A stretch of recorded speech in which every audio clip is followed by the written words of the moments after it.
అందరికీ నమస్కారం. Welcome to my channel. ఈరోజు వీడియోలో మనం చూపుడు వేలు అనే కథ గురించి తెలుసుకుందాం. నా వీడియో గనక మొదటిసారిగా చూస్తుంటే నా ఛానల్ని సబ్స్క్రైబ్ చేసుకోండి. ఏవండి, ఓసారి ఇలా వస్తారా? వంటగది గుమ్మంలోంచి భర్తను పిలిచింది ఉమామహేశ్వరి. వస్తున్నా అంటూ విసుక్కుంటూ వచ్చి, ఏమిటి నీ నస అని ఉరుముతూ అడిగాడు చక్రధరం. అది కాదండి, మీరు చేస్తున్నది తప్పు అని నా మనసు కనిపిస్తోంది. మీరు మరొకసారి ఆలోచించండి అని భర్త చేతికి 2 టీ కప్పులు అందించింది. ఇదేనా నువ్వు చెప్పదలుచుకున్నది? మనం ఇలా ప్రతిదానికి సంశయిస్తూ ఉండబట్టే ఆ డబ్బంతా మా తమ్ముడికి దోచిపెట్టేస్తోంది మా అమ్మ. ఇంతకంటే మంచి మార్గం లేదు. జరిగేదంతా 2 కళ్ళతో చూస్తున్నా అన్న విషయం కూడా మర్చిపో. అది కాదండి, అత్తయ్య గారికి ఒళ్ళు తెలియని జ్వరంతో మంచంలో పడి ఉన్నప్పుడు మీరీ పని చేశారని ఆవిడకి తెలిస్తే మనం మోసం చేశామని బాధపడతారు. ఆమె మనసును బాధ పెట్టడం ఇంటి పెద్ద కొడుకుగా మీకు ధర్మం కాదు. మనకు జయం అంతకన్నా కాదు బతిమిలాడుతున్నట్లుగా అంది ఉమ. ఇందుకేనా పిలిచింది? మళ్ళీ పిలిచి డిస్టర్బ్ చెయ్యకు. విసుక్కుంటూ హాల్లోకి వెళ్ళిపోయాడు చక్రధరం. ఉమామహేశ్వరి వచ్చి అత్తగారి ముందు ఫైబర్ స్టూల్ మీద కూర్చుంది. ఎదురుగా భర్త హాల్లో దామోదరం గారితో సీరియస్గా చర్చిస్తూ ఎలా చేస్తే ఈ పని బెడిసి కొట్టకుండా ఉంటుందో అలా ఆయన చేత కాగితాలు రాయిస్తున్నాడు.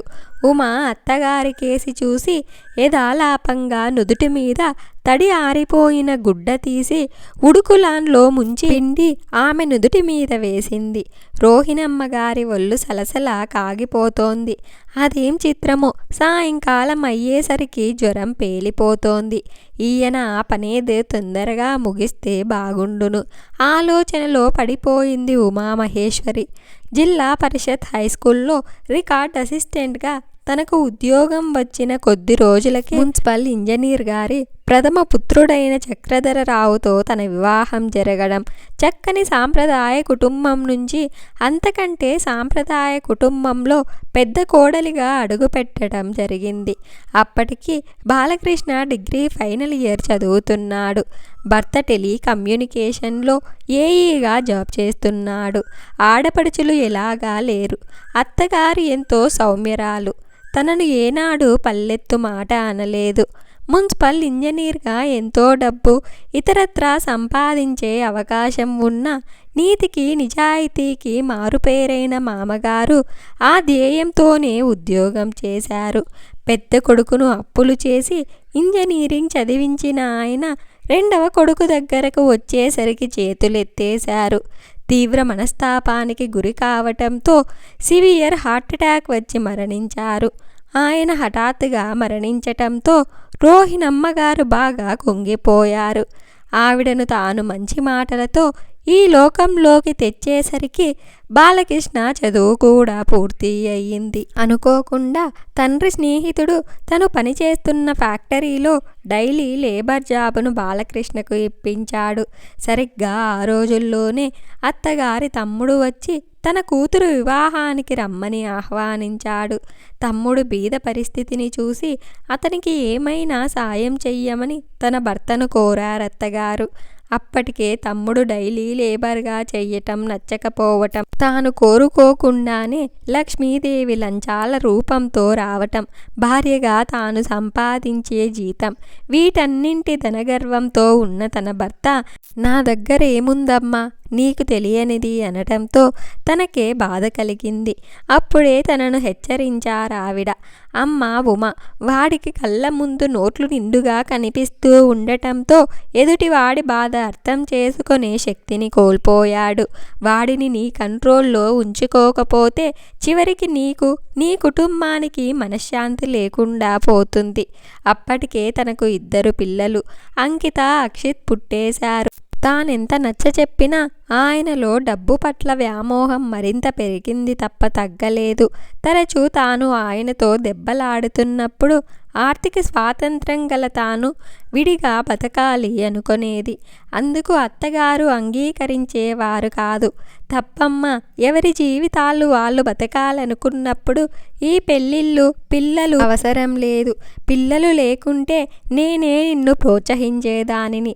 నీ తల్లిదండ్రుల పెంపకంలో అమ్మా నాన్నల ప్రేమ పొంది పెరిగిన మీరు పిల్లలకు వాటిని అందకుండా చేయటం ఎంతవరకు న్యాయం ఆలోచించు అన్నారావిడ. ఆవిడ ఎప్పుడూ తనని కోడలుగా చూడలేదు, కూతురుగానే మందలించింది. దాంతో తన భర్త తనతో ఏం చెప్పటానికి ప్రయత్నం చేసినా డబ్బు విషయంలో ఏం చెయ్యాలో మీకు బాగా తెలుసు. మీ ఇష్టం వచ్చినట్టుగా చేసేయండి. నాతో ఎప్పుడూ సంప్రదించవలసిన అవసరం లేదు. తను ఇస్తానన్న కట్నం ఇవ్వకపోవటంతో అత్తగారి తమ్ముడు కూతురు పెళ్ళి పీటల మీద ఆగిపోయింది. ఆ పెళ్ళికి తను, మరిది, అత్తగారు, పిల్లలు వెళ్ళారు. ఆయన రాలేదు. పెళ్లి పందిట్లో కళ్ళనీళ్ల పర్యంతం అవుతున్న తమ్ముడిని ఓదార్చిన అత్తగారు ఒక నిర్ణయానికి వచ్చిన దానిలా తన మరిది దగ్గరికి వచ్చింది. నాన్న బాలకృష్ణ, నాకు నువ్వు ఒక సహాయం చేసి పెడతావా? ఏంటమ్మా అది? మీ నాన్నగారు ఉండగా నీకు ఘనంగా చదువు చెప్పించలేకపోయారు. కనీసం నీ పెళ్ళి కూడా ఘనంగా చెయ్యలేని స్థితిలో నేనున్నాను. నేనింతకన్నా మంచి సంబంధం తెచ్చి నీ పెళ్ళి చెయ్యలేను. నీకు అభ్యంతరం లేకుంటే స్వప్నను పెళ్ళాడి ఆమెకు జీవితాన్ని ప్రసాదించు.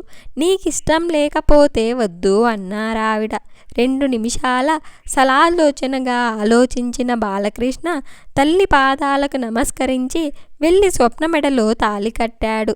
స్వప్న తన తోడికోడలు అయ్యింది. ఇదేరా తమ్ముడు, నేను నీకు చెయ్యగలిగిన సహాయం అన్నారావిడ తన తమ్ముడితో. భర్త బతికి ఉండగా తన తమ్ముడు ఏనాడు తమ గడప తొక్కలేదు.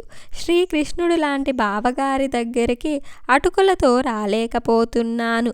ఇంటి ఆడపడుచుగా నీకొక చీర కూడా పెట్టలేని ఈ తమ్ముడిని మన్నించక్క అని వ్రాసిన తమ్ముడి ఉత్తరానికి నీ మనసులో సాంప్రదాయాన్ని నిలబెట్టాలని, దానిని తర్వాత తరం వారికి అందచేయాలనే తపన ఉంది. ఆ చక్కని ఆలోచనే నీకు శ్రీరామ రక్ష అని ఆశీర్వదించారత్తగారు. ఆ ఏడాది తర్వాత స్వప్నకి బాబు పుట్టాడు. అయితే వాడు మానసిక వికలాంగుడు. దాంతో రోహిణమ్మగారు మరీ కుంగిపోయారు. బాలకృష్ణ ఇలాంటి దెబ్బలు తనకు అలవాటే అన్నట్లు నిర్వేదంగా నవ్వుకొని నిబ్బరంగా ఉండిపోయాడు. ఆ మనవడి కోసం ఎన్నో పూజలు, యాత్రలు చేశారావిడ. ఎందరో డాక్టర్ల దగ్గరకు తీసుకెళ్ళి డబ్బు బాగానే ఖర్చు పెట్టారు. అంతా కేవలం తన భర్త వల్ల సంక్రమించిన సొమ్ముతోనే. సంవత్సరంలో 10 నెలల పాటు మరిది ఇంట్లో ఉండి 2 నెలలు తమ కోసం, మనవళ్ళ కోసం వచ్చి వెళ్తుంటారు. ఇక తమ పిల్లలిద్దరిలో అమ్మాయి స్టేట్ బ్యాగ్స్తో ఇంజనీరింగ్ చదువుతోంది. అక్షిత్ కాస్త మందమతివాడే. ఎంత ప్రయత్నించినా వాడికి చదువు అబ్బటం లేదు. వాడి నుండి వాడి మనవడి తరం వరకు అవసరమైనంత డబ్బు ఎలాగైనా సంపాదించి ఇచ్చేయాలని భర్త తాపాత్రయం. ఆ తాపాత్రయంలో అంది వచ్చిన సొమ్మంతా సేకరించి స్థలాలు, నగలు, బంగారం, అపార్ట్మెంట్లు దేని మీద పడితే దాని మీద పెట్టుబడి పెట్టేస్తున్నారు. ఇప్పుడు తల్లి పేరు మీద ఉన్న ఇల్లు తమ్ముడికి లేకుండా అత్తగారు తన ఇష్టంతో రాసిస్తున్నట్లు పత్రాలు తయారు చేస్తున్నాడు. అదే తనకు గరళం మింగినట్టుగా ఉంది. అత్తగారిని లేపి చెప్దామా అనుకుంది. కానీ అసలు ఆమె ఈ లోకంలో లేనట్టుగా వేడి నిట్టూర్పులు విడుస్తూ ఉంది. భర్త వకీలు గారిని తల్లి మంచం దగ్గరకు తీసుకురావటంతో ఉమామహేశ్వరి కొంగుతో కడుపు, కళ్ళు తుడుచుకుంది. ఆయన సహకారంతో స్పృహలేని తల్లి చేతి వేళ్ల మధ్య పెన్ను ఉంచి ఆ చేతిని తన చేత్తో పట్టుకొని తల్లి చేత అవసరమైన చోట సంతకాలు పెట్టించాడు చక్రధరరావు. తర్వాత అన్నీ యథాప్రకారంగా సర్ది పెట్టుకొని కాగితాలు తీసి జాగ్రత్తగా పెట్టి భార్య సలహా మీద ఫ్యామిలీ డాక్టర్కి ఫోన్ చేశాడు. మరిదికి జరిగిన అన్యాయానికి తన్నుకు వస్తున్న బాధను దిగమింగుకుంటూ మౌనంగా చూస్తూ ఉండిపోయింది ఉమామహేశ్వరి. జ్వరం తగ్గుతూనే తమ్ముడు ఇంటికి బయలుదేరిపోయిన తల్లిని చూసి మండిపడ్డాడు చక్రధరం. నీకు అనారోగ్యం వచ్చినప్పుడు సేవ చెయ్యటానికి మేము కావాలి. ఆరోగ్యం బాగున్నప్పుడు వాళ్ళ ఇంటి దగ్గర ఉండి ఆ మతి లేని వాడికి చాకిరీ చేసి డబ్బంతా వాడి మొహాన పెడతావు. ఇదేమన్నా న్యాయంగా ఉందా అమ్మా? రోహిణమ్మగారు ఉమామహేశ్వరి కేసి ప్రశ్నార్థకంగా చూసింది. ఆమె కళ్ళతో సైగ చేసి తలదించుకుంది. ఈసారి చిన్నాడి ఇంటి దగ్గర ఉండగానే అనారోగ్యాన్ని రమ్మని కబురు చేస్తాను లేరా అంటూ నవ్వేసి వెళ్ళిపోయారావిడ. చూసావా, నేనేదో కాని పని చేసినట్టు ఫీల్ అయ్యావు. నీకు మాత్రం ఎదిగిన పిల్లలిద్దరున్నారు. నా మందుల ఖర్చు నేను పెట్టుకుంటానని అనగలిగిందా అమ్మ? ఈ పెద్దవాళ్ళు ఎవరో ఒకరి మీద ప్రేమ పెంచుకుంటారు. వల్లు మండమంటే మండదా మరి? తల్లి వెళ్ళిపోయాకన్నాడు చక్రధర్ ఉమతో. ప్రతిదానికి డబ్బుతో ముడిపెట్టి చూస్తారేంటి? డబ్బే నా మనిషికి ముఖ్యం. తల్లి ప్రేమ, అన్నదమ్ముల మధ్య ప్రేమానుబంధాలు ఇవేవి అవసరం లేదా మీకు? పిచ్చి మొహమా, అవి కూడు గుడ్డ పెట్టవు. ఈ రోజుల్లో డబ్బుంటేనే మనిషికి విలువ. ఇంత వయసు వచ్చి కాటికి కాళ్ళు చాపుతూ ఉన్న మా అమ్మని చూడు. అవసరమైన 5 పైసలు తీస్తుందా? తీయదు. అది డబ్బు విలువ అంటే. అయినదానికి కానిదానికి ఆవిడని వెనుకేసుకు రావటం కాదు, ఆవిడని చూసి నేర్చుకో అన్నాడు చక్రధరం. మీరు చిన్న పిల్లవాడుగా ఉన్నప్పుడు మీకేమీ అనారోగ్యం చెయ్యలేదా? చేసింది. అయితే అని అడిగాడు. అప్పుడు మీ అనారోగ్యానికి ఖర్చు మీరు మీ అమ్మగారికిచ్చారా? అది ఎలా వీలవుతుంది? అప్పుడు నేను చిన్నపిల్లాడిని, పైగా చదువుకుంటున్నవాడిని. అయినా కన్నందుకు అది వాళ్ళ కనీస బాధ్యత. అలాగే మిమ్మల్ని పెంచి పెద్ద చేసి ఓ ఇంటివాడిని చేసిన ఆ తల్లికి మీరు చేసింది కనీస బాధ్యతనేంటి? ఆవిడ మీకు చేసిన దానికన్నా మీరావిడకి మీసమెత్తు ఎక్కువ చెయ్యలేదు. ఈ జన్మకు చెయ్యలేరు కూడా.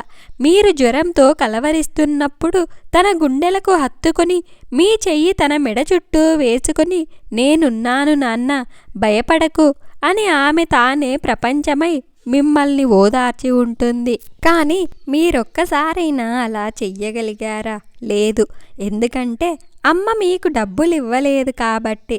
అంతే అన్నాడు నిర్లజ్జగా స్థిరంగా చక్రధరం. ఒక్క నిమిషం ఉండండి అంటూ ఉమా తన గదిలోకెళ్ళి కొంత డబ్బు, ఒక బ్యాంక్ పాస్బుక్ తెచ్చి అతని చేతిలో పెట్టింది. ఇదిగో తీసుకోండి. ఏంటి? అత్తగారు తరపున వకాల్తా పుచ్చుకొని ఆవిడ ఇవ్వాల్సిన డబ్బులు నువ్వు ఇస్తున్నావా?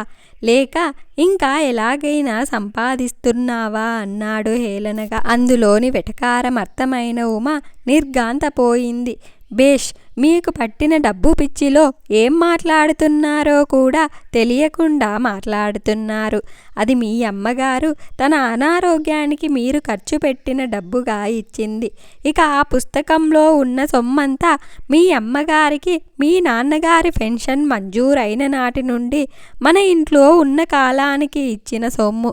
రేపు మీ కొడుకు ఇంట్లో మీరంతా ఆత్మాభిమానంగానూ బ్రతకగలరా? డబ్బు మతపిచ్చిలో ఉన్న మీకు పైసా ఇవ్వాలనిపిస్తుందా? ఇవ్వకపోతే మీ కోడలు ఊరుకుంటుందా? ఏ తరానికైనా ఇదే చరిత్ర పునరావృతం అవుతుంది. తెలుసుకోండి అనేసి విసురుగా అక్కడి నుండి వెళ్ళిపోయింది ఉమ. వీపు మీద ఎవరో చెల్లున చెరచినట్టు మాన్పడిపోయాడు చక్రధరం. చిన్న మెదడులో సరి అయిన చోట దెబ్బ తగిలినట్టుగా అయోమయంగా ఆలోచనలో పడిపోయాడు. 3 రోజుల తర్వాత అతనికి తల్లి దగ్గర నుంచి ఒక ఉత్తరం అందింది. చింపి చదవసాగాడు. చిరంజీవి పెద్దబాబుకి అమ్మ ఆశీస్సులు. ఎలా ఉన్నావు నాన్న? వేలకు తిను. డబ్బు సంపాదనలో పడిపోయి ఆరోగ్యం పాడు చేసుకోకు. ఎవరో ఒక మంచి కవి చెప్పినట్లు మనిషి రూపాయి సంపాదించడం కోసం కష్టపడతాడు. ఆ రూపాయి తనకు తోడుగా మరో రూపాయిని సంపాదించి పెట్టమని మనిషిని కష్టపెడుతుంది. చివరికి ఆ కష్టమే అతనిని బలి తీసుకుంటుంది అని. నాకు నువ్వు, నీ తమ్ముడు 2 కళ్ళు. నీకిద్దరు పిల్లలలాగా నువ్వు ముందు పుట్టావు. నీ తమ్ముడి కన్నా ఎక్కువ కాలం మనింట్లో తిన్నావు. నీ తమ్ముడు కన్నా ఎక్కువ డబ్బు ఖర్చు పెట్టించి పెద్ద పెద్ద చదువులు చదివావు. పెద్ద ఉద్యోగం సంపాదించావు. అయినా నాకు మీ ఇద్దరూ సమానమే. నీ కూతురు నీ కొడుకు కన్నా ముందు పుట్టింది. వాడికన్నా ఎక్కువ ఖర్చుతో పెరుగుతోంది. ఈవేళ ఇంజనీరింగ్ చదువుతోంది. నీ కొడుకుకు చదువు అబ్బలేదు. అయినా నువ్విద్దరినీ సమానంగా ప్రేమిస్తున్నావు. అలాగన్నమాట. నీ భార్యలా నీ తమ్ముడి భార్య ఉద్యోగస్తురాలు కాదు. నా తమ్ముడి స్థితికి జాలిపడి స్వప్న మెడలో తాళి కట్టమంటే కట్టాడు నీ తమ్ముడు. అలాంటి పెళ్ళిళ్ళ వల్ల మానసిక లోపం ఉన్న పిల్లలు కలుగుతారని తెలిసి కూడా ఆమెను తన భార్యను చేసుకున్నాడు. నీ పిల్లల్లా ఆరోగ్యవంతుడు కాదు వాడి కొడుకు. నీ కొడుకుకు చదువు అబ్బటం లేదు. వాడు భవిష్యత్తులో సుఖంగా ఉండాలని ఆశిస్తూ ఏ రకంగా సంపాదించుకుంటాడో అన్ని రకాలుగా సంపాదిస్తున్నావే. మరి నా రెండో కొడుకుకు ఆర్థిక సహాయం చెయ్యటం కోసం ఎక్కువ కాలం వారి దగ్గర ఉండటం న్యాయం కాదంటావా చెప్పు నాన్న. అవతలి వాళ్ళు తప్పు చేశారని చెప్పటానికి నిర్భయంగా చూపుడు వేలెత్తి చూపిస్తాం. కానీ అందులో మన వైపు 3 తప్పులను సూచిస్తూ 3 వేళ్లున్నాయని మర్చిపోతాం. తమ్ముడు పరిస్థితి నీకు వచ్చి ఉంటే ఏం చేసేవాడివి? నువ్వేం చేసేవాడివో నాకు తెలీదు. నేను మాత్రం అప్పుడు ఖచ్చితంగా నీకండగా ఉండేదాన్ని. నిన్నిలా ఆశీర్వదిస్తున్నాను అనుకోకు. ఇది కేవలం నీకు తెలియచెప్పటం వరకే నా ఉద్దేశం. నేను మీ ఇంట్లో ఉన్నంత కాలానికి ప్రతి పైసా ఉమ చేతికి ఇచ్చేశాను. నీకు వెంటనే ఆ డబ్బు ఇచ్చేస్తాను అందామె. ఆమె జీతమంతా తీసుకుని కేవలం బస్ పాస్ ఇతర ఖర్చులకు కేవలం 1000 రూపాయలు చేతిలో పెడుతున్న నిన్ను మందలించలేక ఆ డబ్బా ఆమెకు వాడుకోమన్నాను. నాకన్నా అభిమానం గల ఆమె నీ చేత తిట్లు తింటూనే కావాల్సిన డబ్బు అడిగి తీసుకుంటుందే తప్ప నేనిచ్చిన పైసా ముట్టుకోకుండా ఆ పుస్తకంలో వేస్తుంది. నా ఇంటికి అనారోగ్యంతో వస్తావన్నావు. అనారోగ్యం చెప్పి రాదురా నాన్న. అనారోగ్యం వస్తుంది అనుకుంటే ఇక మీ ఇంటికి రాను. తల కొరివి పెద్ద కొడుకు పెట్టనక్కర్లేదురా. నీకిష్టమైన భాషలో చెప్పాలంటే ఇష్టమైన వాళ్ళే పెట్టాలి. అందుకు నేను నీకు ఆ సమయం కూడా వృధా కానివ్వను. ఎందుకంటే ఆ సమయంలో వచ్చే సంపాదనను నువ్వు కోల్పోకూడదని నా ఉద్దేశం. ఇక ఇంత డబ్బు సంపాదిస్తున్నావు. రేపు నీ సహ ఉద్యోగికే కన్ను కొడుతుంది. ఏ ఇన్కమ్ ట్యాక్స్ వాళ్లకో సందేశం పడేసి వినోదం చూస్తాడు. నా క్షేమమే కోరే తల్లి అయితే ఇలా ఆలోచిస్తుందా అని అనుకుంటావు కదూ. లేదయ్యా, జరిగే అవకాశాల గురించి గుర్తు చేస్తున్నానంతే. ఆనాడు నీ ఆస్తులన్నీ ప్రభుత్వపరమైతే నీ పిల్లాడి పరిస్థితి ఏమిటి? చేతులు కాలాక ఆకులు పట్టుకొని నువ్వు ఏం చెయ్యగలవు?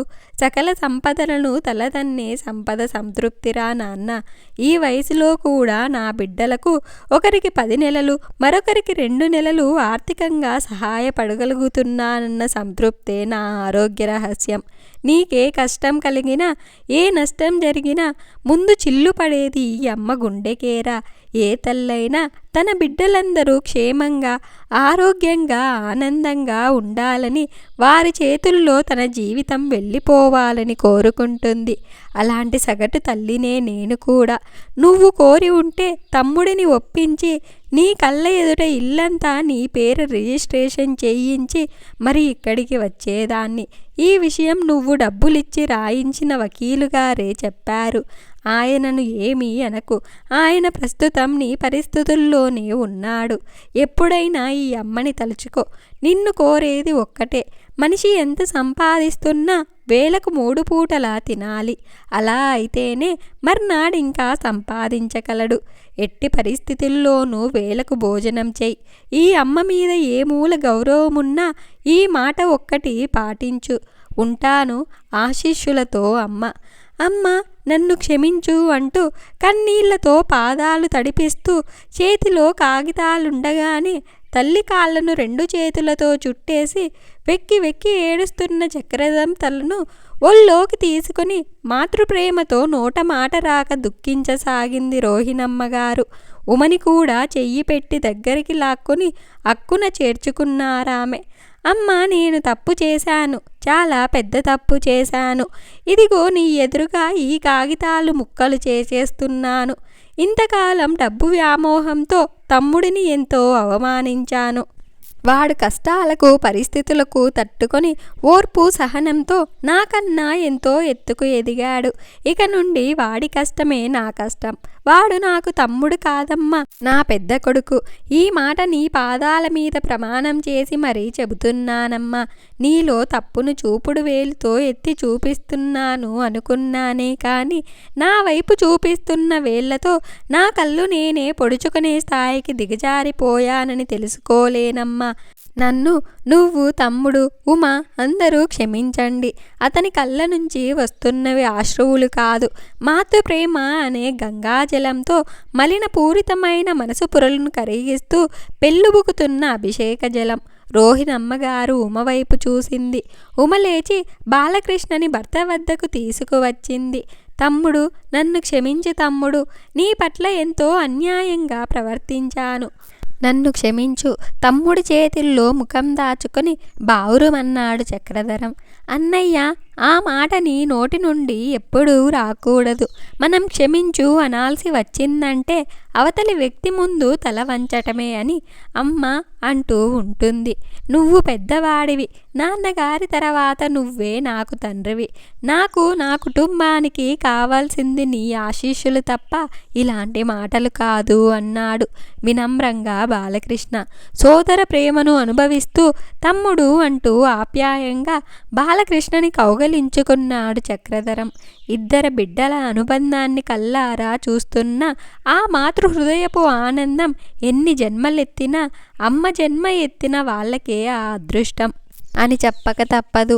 ఇంత మంచి కథను మనకు అందించిన కొత్తపల్లి ఉదయ్ బాబు గారికి ధన్యవాదాలు. నా వీడియో కనుక మీకు నచ్చినట్లయితే ఒక లైక్ చేసి స్టోరీ ఎలా ఉందో కామెంట్ చేయండి. నా ఛానల్ ఇంకా సబ్స్క్రైబ్ చేసుకోకపోతే వెంటనే సబ్స్క్రైబ్ చేసుకోండి.